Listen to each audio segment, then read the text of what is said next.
మరి అక్కడి నుంచి అంత భక్తి భక్తి ఒకటే కదా దివ్యవాణి గారు, మీరు పద్ధతి మార్చుకోవాల్సిన అవసరం, ఆ అనుభవం ఏమిటి? పద్ధతి మార్చుకోలేదు, మార్గం మార్చుకున్నాను ఫస్ట్ ఆఫ్ ఆల్. అండ్ నేనేంటంటేనండి, మా పాప కన్సీవ్ అయినప్పుడు 16 సోమవారం వ్రతం చేసేదాన్ని. ఎలా అంటే పొద్దున్నే చన్నీళ్ళతో స్నానం చేసి పుట్ట మీదకి వెళ్ళి పుట్ట మీద నుంచి మట్టి తీసుకొచ్చి దానిని లింగం చేసి దాన్ని దాంట్లో పెట్టి వ్రత కథవంతా చదువుకొని ఉమ్ము కూడా మింగకుండా, నా కడుపుతో ఉన్న వాళ్ళకి ఆకలేసేది, మా పాప లోపల నుంచి ఇళ్ళ గీకేది, అలా కఠినంగా నేల మీద కూర్చొని నేను పూజలో అంతా దీనిగా ఉండేదాన్ని. మా ಆಡಪಡಿಸಲು అయితే ಪೂಜೆ ಅಂತ ಮಾಡಿದ್ರೆ ದಿವ್ಯ ನೋಡ್ಕೊಂಡು ಕಳಿಯಬೇಕು, ಎಷ್ಟು ಚೆಂದ ಡೆಕೋರೇಟ್ ಮಾಡ್ತಾಳೋ ಪೂಜಾ రూమ్ ಎಲ್ಲ అని మా ఆడపడుచులు అంతా అనమాట. సో అలా టైంలో ఒకసారి నేను పుట్ట మీద నుంచి మట్టి తీసుకొని వచ్చేటప్పుడు మా మంజు అని మా పని అబ్బాయి ఉండేవాడు పక్కన, నాకు హెల్పర్. పుట్ట దగ్గరికి వెళ్ళాలంటే భయం వేసేది. మధ్య భయ అయితే ఇది ఒక నేను తగ్గోబా మన్ను అనేదాన్ని. బన్నీ అక్క అనేవాడు.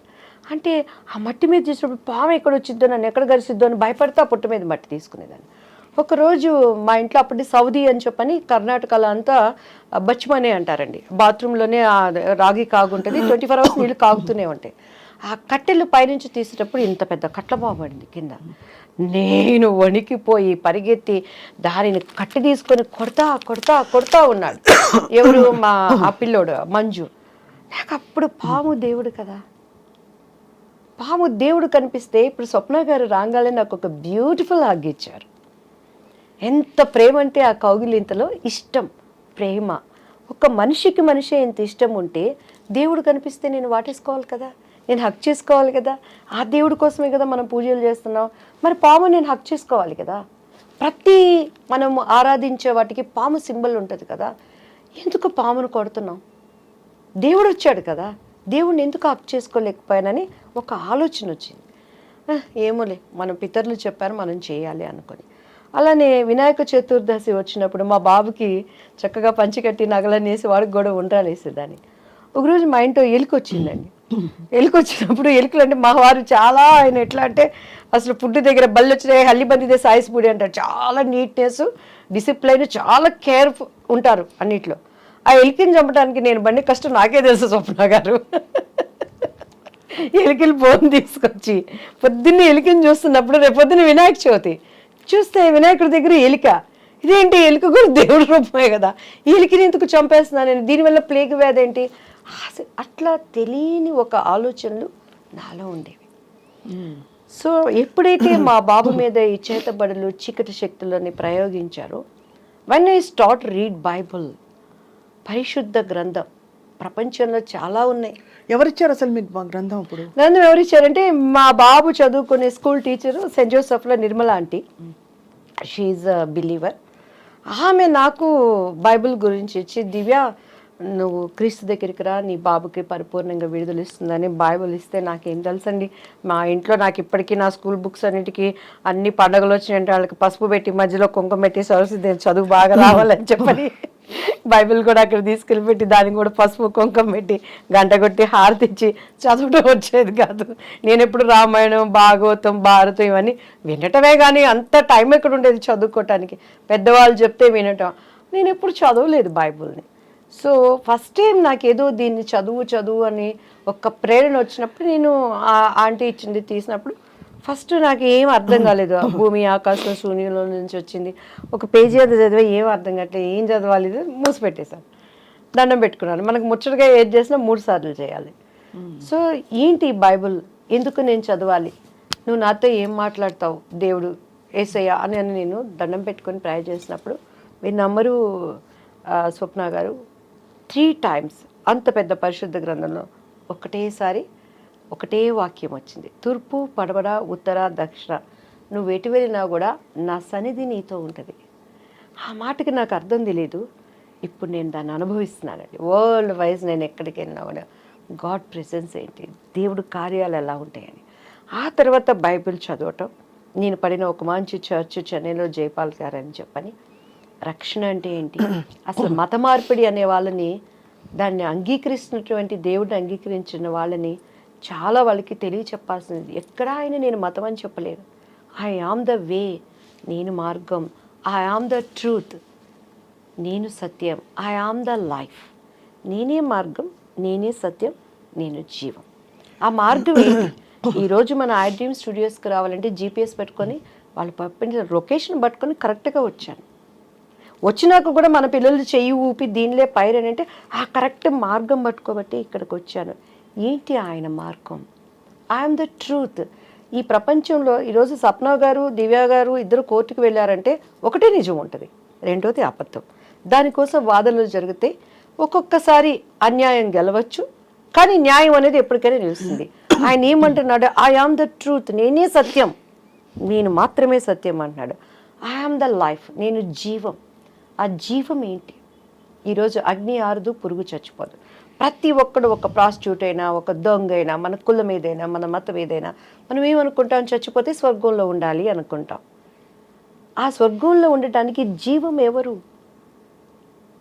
అంటే స్వర్గం ఉందో లేదో ఎలా తెలుసు మీకు?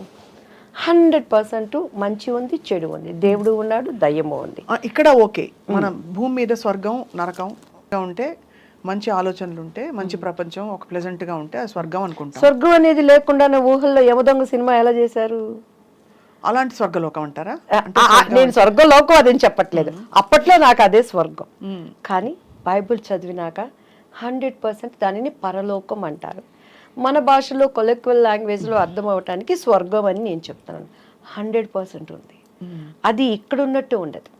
దేవుడి రాజ్యం ఒకటి ఉంది. అసలు మనం అక్కడ వారసులుగా ఉండటానికి దేవుడు తన రూపంలో తనలాగా ప్రతిదీ సృష్టించుకున్నాడు. ఎందుకంటే బైబిల్లో ప్రతిదానికి ఆన్సర్ ఉందండి. ఒకసారి నాకు పరశుర్ అంకుల్ కాల్ చేశారు, ఏంటి ఈరోజు నీ దివ్య పలుకులు రాలేదు అని. అప్పుడు నాకేంటంటే కొంచెం ప్రార్థన చేసుకుని ఏదొచ్చిందంటే వచ్చేసి నాకు ఇష్టమైన వాళ్ళందరికీ ఫార్వర్డ్ చేసేదాన్ని. చేస్తుంటే ఏంటి నీ దివ్యమైన పలుకులు రాలేదు అని అన్నాను. అంటే లేదు అంకుల్, నేను కొంచెం ఏదో వర్క్లో ఉండి పంపించలేకపోయాను, పంపిస్తాను. నిన్న ఒకటి అడుగుతాను చెప్పవే అన్నారు. అడగండి అంకుల్ అన్నాను. కోడి ముందా గుడ్డు ముందా అన్నారు. కోడి ముందు అంకుల్ అన్నాను. ఇత్తు ముందా చెట్టు ముందా అన్నారు. చెట్టే ముందు అంకుల్ అన్నాను. ఎట్లా చెప్తావే అని అన్నారు. నా బైబిల్లో ప్రతిదానికి సమాధానం ఉంది అంకుల్. దేవుడు ఆయా ప్రకారము ఫస్ట్ పశు పక్షాదులని నిర్మించాడు అని ఉంది, వృక్షాలని క్రియేట్ చేశాడు అని ఉంది, దానికి ఫలాల్ని వృద్ధి చేశాడు అని ఉంది. అవి తర్వాత ఫలించినవి, అక్కడ విత్తులు వచ్చాయి. సో దాని ఆధారంగా బైబిల్లో ప్రతిదానికి ఆన్సర్ ఉంది అంకుల్ అని. నీకు ఎక్కడి నుంచి వచ్చింది ఈ జ్ఞానం అన్నాడు. జ్ఞానం సిగ్గుపరచడానికి దేవుడు వెర్రివాడిని ఎంచుకుంటాడు అంకుల్, నేను ఎర్రిదాన్ని కాబట్టి నన్ను ఎంచుకున్నాడు. నేను జ్ఞానిని కాదు అంకుల్, నేను ఎర్రిదాన్నే, still I don't know anything. కానీ దేవుడి దగ్గర కూర్చున్నప్పుడు ఆయన జ్ఞానం ఇస్తాడు. నిజం స్వప్న గారు, నాకు ఇప్పుడు కూడా కార్డు పెట్టి డబ్బులు తీయటం రాదు. ఆయన ఎవరు లైస్. నేను ఎప్పుడైనా చిన్న చిన్న అబద్ధాలు ఏమన్నా ఒకటి ఆడతానంటే, నేను డబ్బులు దాచిపెట్టుకొని మా పిల్లలు ఏదైనా పీడిస్తున్నాయి, మమ్మీ దగ్గర డబ్బులు ఇబ్బంది పెట్టమాకండి అని చెప్తాను. అండ్ ప్లాన్డ్గా ఉంటాను లైఫ్లో. మనం ఎప్పుడు ఇలా అనకూడదు అనే దానికి ఉంటాను, కానీ నేను ఎప్పుడూ అబద్ధాలు చెప్పాను. కాబట్టి టీడీపీలో నేను అంత గట్టిగా మాట్లాడిన అన్ని ఛానల్స్ కూడాను ఎవరు నాకు కౌంటర్ ఇవ్వలేకపోయారు. ఎందుకంటే బాబుగారు అంటే నాకు ప్రాణం, బాబుగారు అంటే చాలా ఇష్టం. టీడీపీ నుంచి నేను బయటకు వచ్చినాక కూడాను నన్ను అపోజిషన్లో ఉన్నప్పుడు ఆ రోజు జగన్ గారి పార్టీలో ప్రతి ఒక్కళ్ళు సంప్రదించారు.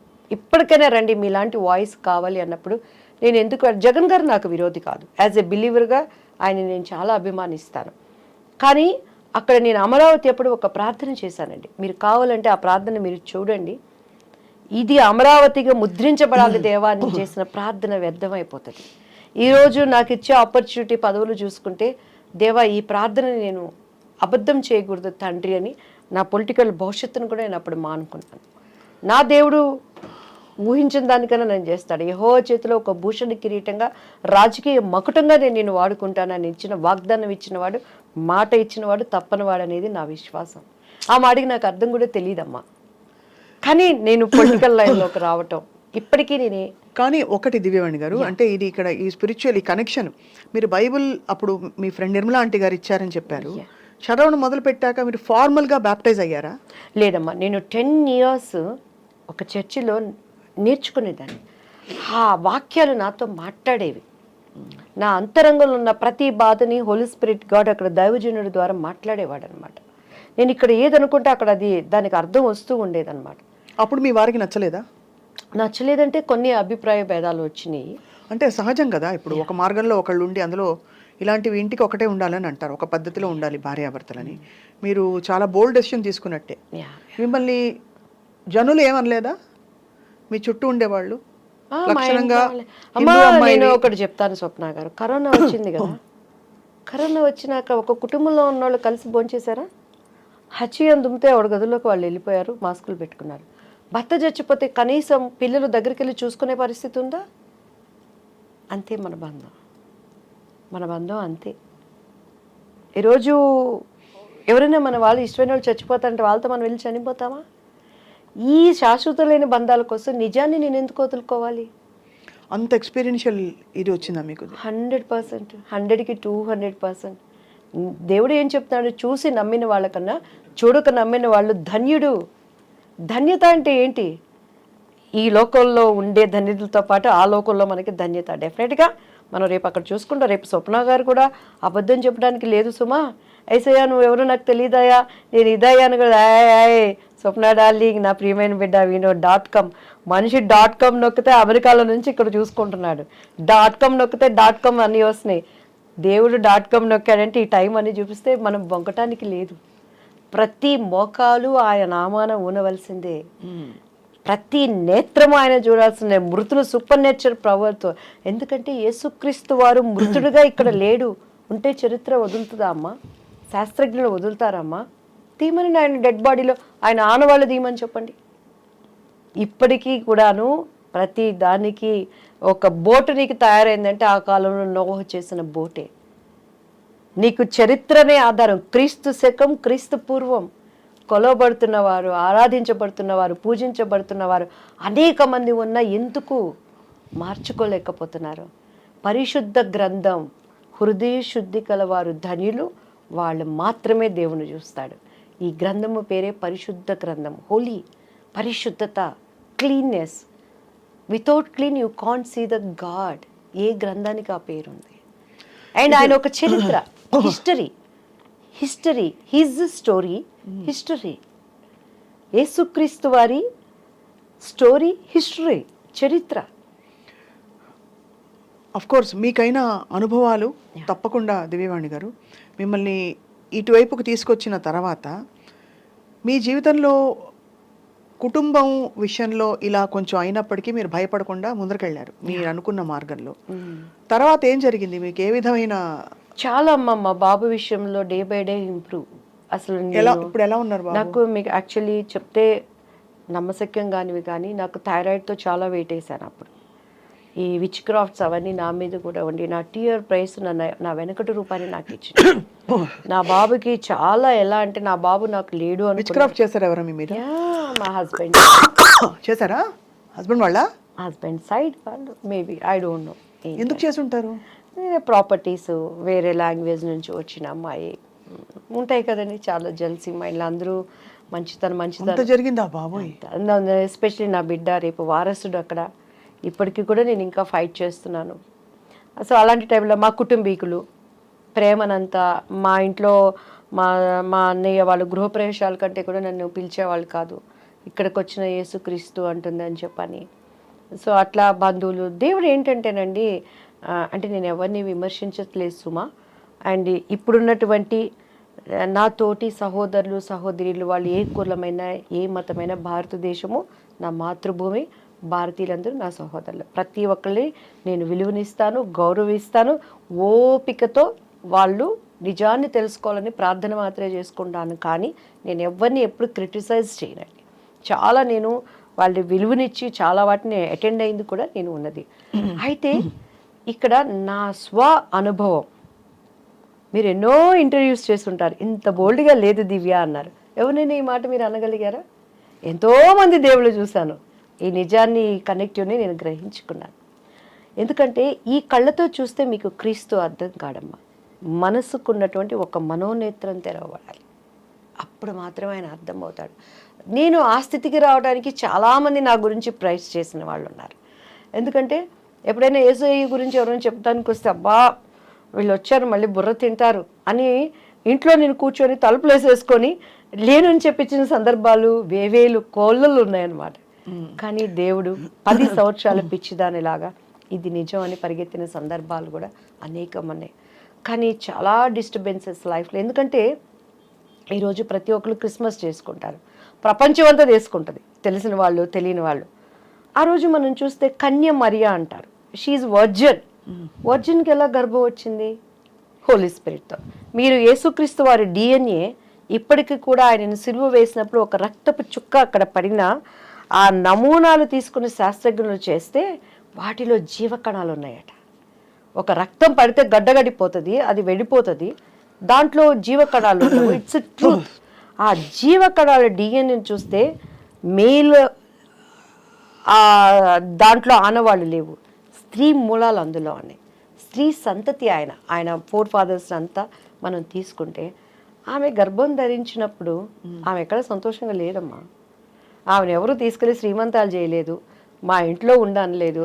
అప్పట్లో ఎంగేజ్మెంట్ అయింది వాళ్ళిద్దరికి, భర్త ఆమెను ముట్టుకోలేదు, కానీ గర్భం వచ్చింది.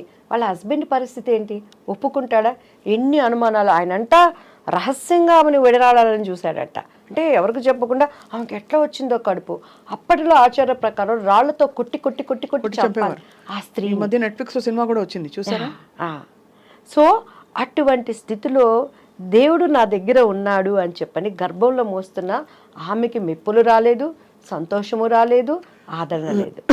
ఆ రోజు కన్య గర్భాలలో ఉన్న స్త్రీని ఈరోజు మన హృదయంలో మనం మోసేటప్పుడు మెప్పులు రావు, సంతోషాలు ఉండవు, సమాధానం అంతకన్నా. క్రైస్తవుడి జీవితం అంటే వడ్డించిన విస్తరి కాదు, కష్టమైన జీవితం అంటారు, కత్తి మీద సాము.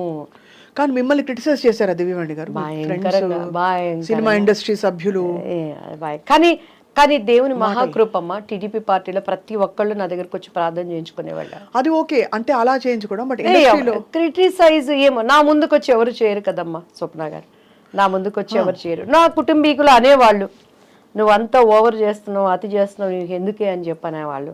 ఏంది అతి? లవ్ చేసుకునే మెసేజ్లు పంపించుకునేటప్పుడు అతి లేదు, తినటానికి అతి లేదు, సంపాదనకు అతి లేదు, అక్రమంగా పోవడానికి అతి లేదు. దేవుడి దగ్గర అతి ఏంటి? నాకు ఇష్టమైంది నన్ను వదిలేయండి అనేదాన్ని. అట్లా బ్యూటిఫుల్. మీ ఎక్స్పీరియన్స్ మీరు షేర్ చేసుకున్నందుకు first of all thank you so much. ఎందుకంటే ఇది అత్యంత మనసుకి సంబంధించిన ఎక్స్పీరియన్స్. అయితే దేవుడితో అనుబంధం అంటే ఎలా అయినా సరే, అది ఎవరైనా వచ్చి నేను శ్రీకృష్ణుడి చూశానని వాళ్ళు చెప్పినా, లేకపోతే మరో విధమైన ఎక్స్పీరియన్స్ అయింది, నాకు ఒక మిరకల్ జరిగింది చెప్పినా, మీరు ఇప్పుడు చెప్పిన చాలా ఆర్ద్రతతో, చాలా ఒక సంతోషంతో షేర్ చేసుకున్నది, it is a beautiful thing. ఒక్కటే స్వప్న గారు, ఇప్పుడు నేను వచ్చాను, పొరపాటుని ఇక్కడ ఏమైనా నల్లగా మసి అయింది, ఈ మసి పోవాలంటే ఏం చేయాలి? మసి పెట్టి రుద్దితే మసిపోతుందా? నీళ్లతో కడగాలి, సబ్బేసి కడగాలి. సో మనలో ఉన్న పాపం పోవాలంటే పాపం లేనివాడు కావాలి. అవును, పాపం లేనివాడు ఎవరు ఈ లోకంలో? యేసుక్రీస్తు వారు ఎవరి రాజ్యాలన్నా తీసుకున్నారా? ఎవరి భార్యలన్నా ముట్టుకున్నారా? లేకపోతే ఆయన ఎవరినన్నా కొట్టారా? ఏమన్నా ఆయనలో ఒక్క పాపం చూపించింది. ఆయన సిలువ వేసిన పొంతు పిలాతి కూడా ఆ రోజు గవర్నర్ ఆయన ఇచ్చిన స్టేట్మెంట్ చేతులు కడుక్కొని, ఈ నీతి మంతుల్లో ఏ దోషము లేదు, ఆయన అక్కడ క్లీన్ అయిపోయాడు దేవుని సన్నిధిలో. ఆయన పక్కన ఉన్న దొంగ కూడా ఆయన ట్రస్ట్ చేశాడు. నీ చిత్తమైతే నీ రాజ్యంలో నన్ను జ్ఞాపకం చేసుకోయా అని అన్నాడు. సో నమ్మకం, ట్రస్ట్. మన విశ్వాసం లేకుండా ఆయనకి ఇష్టలుగా ఉండటం అసాధ్యం. నేను నమ్మాను, ఎందుకంటే ఆ చర్చికి వెళ్తున్నప్పుడు చాలా మొండిదాన్ని. నేను అడిగాను ఆయన్ని, ఎందుకండి నేను చేసుకునేటప్పుడు కూడా నాకు ఆశ్చర్యాలు అద్భుతాలు జరిగినాయి కదా, ఎందుకు రక్షణ ఏంటి? అసలు మత మార్పిడి అని ఎవరు చెప్పాడు? ఈరోజు మత మార్పిడి అంటారు. 6 నెలల పసిబిడ్డకి మీరు పాలు తాగించగలరా స్వప్న గారు? మా బాబు 6 నెలల పిల్లోడప్పుడు తొందరగా లావ్ అవ్వాలని తొందరగా పాలు తాగించేదాన్ని. వాడు బొగ్గను పెట్టుకుని పుసుక్కను ఊసేవాడు, తాగు పాలు తాగు అనేదాన్ని. 6 నెలల పసిబిడ్డకే నువ్వు పాలు తాగించలేను, అవుకేండి మతాన్ని ఎలా మారుస్తావు? నేను హిందూ, నా సంప్రదాయం కట్టు బొట్టు నాది నేచరు, నేను ఇక్కడ పుట్టాను, ఈ నేటివ్. నన్ను హిందూ కాదంటానికి ఎవరికి రైట్స్ ఉంది? I'm Christ believer. గవర్నమెంట్ ఇచ్చే పథకాల కోసం నేను ఆశపడలేదు. ఈరోజు అదే కదా ఇప్పుడు సుప్రీంకోర్టులో జరుగుతున్నది. నా దేవుడు నాకు పోషించుకునేవాడు. అంటే మీరేమంటారు, మతం పుట్టుకతో ఉండే మతం ఉంటుంది, బట్ మన నమ్మకం అందంటారా? నేను మతం కాదు, నా కులము అనేది దేవుడికి కూడా ఉన్నది. ఆయన యూదుడు అనేది అప్పట్లో వాళ్ళ కులం. అది నేను పుట్టింది కమ్మ కులం, నా కులం కమ్మ కులం. నేను క్రీస్తు విశ్వాసిని. ఆయన మార్గాన్ని నేను ఎంచుకున్నాను. బట్ మీరు హైందవ ధర్మంలో ఉన్నారా అంటే? హైందవ ధర్మము, మీరు హిందూని అన్నారు కదా ఇప్పుడు. హిందూ అంటే హైందవ ధర్మమేనా? భారతదేశంలో పుట్టినాడు ప్రతి ఒక్కడు హిందువే. హిందూ అని అలా నేను అనుకోను. చూసుకుంటే హిందూ, అవును, అది నేను అదే నేను ఆ విధంగా అందరం హిందువులమే. అదే నమ్ముతాను. మరి ఎందుకు మన రాజ్యాంగంలో ప్రకారం చదువుకునే పుస్తకంలో భారతదేశం నా మాతృభూమి, భారతీయులందు నా సహోదరులు ఎందుకు? అది కొట్టేయండి. మేమంతా హైందవులు మాత్రమే నా సహోదరులు, మైనారిటీలు మాత్రమే నా సహోదరులు, ఎవరు రిలీజన్ కాళ్ళని పెట్టుకోండి, గొడవే ఉండదు. తప్పండి అది. ఒక వ్యక్తి కనెక్టివ్ అయినప్పుడు దాన్ని గౌరవించాలి. నువ్వు ముస్లిం, నువ్వు కనెక్ట్ అయ్యా, గౌరవిస్తాను నేను ఇదైనప్పుడు నాకు చెప్పడం నా ధర్మం. వినకపోతే నీ ఇష్టం. కరోనాకి ఎన్ని మందులు వచ్చినాయండి. వ్యాక్సిన్ పాటు ఇప్పుడు కూడా చాలా మంది గొప్ప గొప్ప హీరోలు, శివరాజ్ కుమార్ గారు కానీ, మిథున్ రెడ్డి గారు కానీ, కొంతమంది దానివల్ల అప్సెట్ అయ్యారు. కొంతమంది ఆయుర్వేదం వాడారు, కొంతమంది హోమియో వాడారు. ఎవరి విశ్వాసం వాళ్ళది. చెప్తున్నాను నేను ఈరోజు. స్వప్న నమ్మితే ధన్యులు, నమ్మకపోతే మన ఇష్టం. అది మనం బలవంతం పెట్టలేదు నిన్ను రమ్మని. నన్ను ఎవ్వడు బలవంతం పెడితే నేనే క్యాండిడేటా? అస్సలు కాదు. ఇప్పుడైతే దివ్యవాణి గారు ఫైర్ బ్రాండ్. దివ్యవాణి గారు అంటే ఫ్లవర్ కాదు, ఫైర్. ఇప్పుడు పుష్ప అంటే అదే.